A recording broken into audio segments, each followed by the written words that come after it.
Takut nak bawa anak pergi masjid sebab takut bising dan kacau orang lain. Jadi nak buat apa?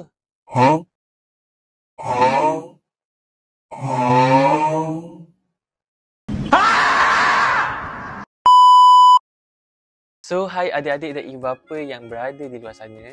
Hari ini kita akan kupaskan topik berkaitan persiapan yang perlu dilakukan oleh ibu bapa di luar sana sebelum membawa anak kita pergi ke masjid.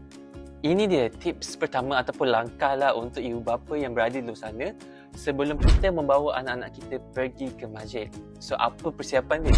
So, kita perlulah mengajar anak tentang adab ketika berada di masjid.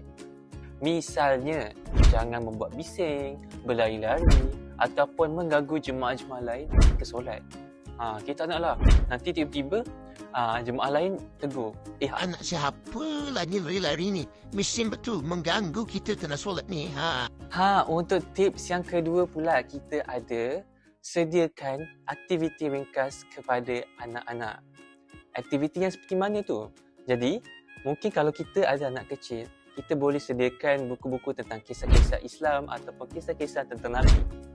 Kalau tak ada, mungkin kita boleh sediakan mainan. Tapi mainan tu janganlah mainan yang boleh mendatangkan bunyi yang bising. Jadi, tak adalah mengganggu jemaah-jemaah lain ketika solat. Untuk tips yang ketiga pula, tips ni saya rasa ibu bapa perlu dengar dan ia sangat penting. Sebab apa?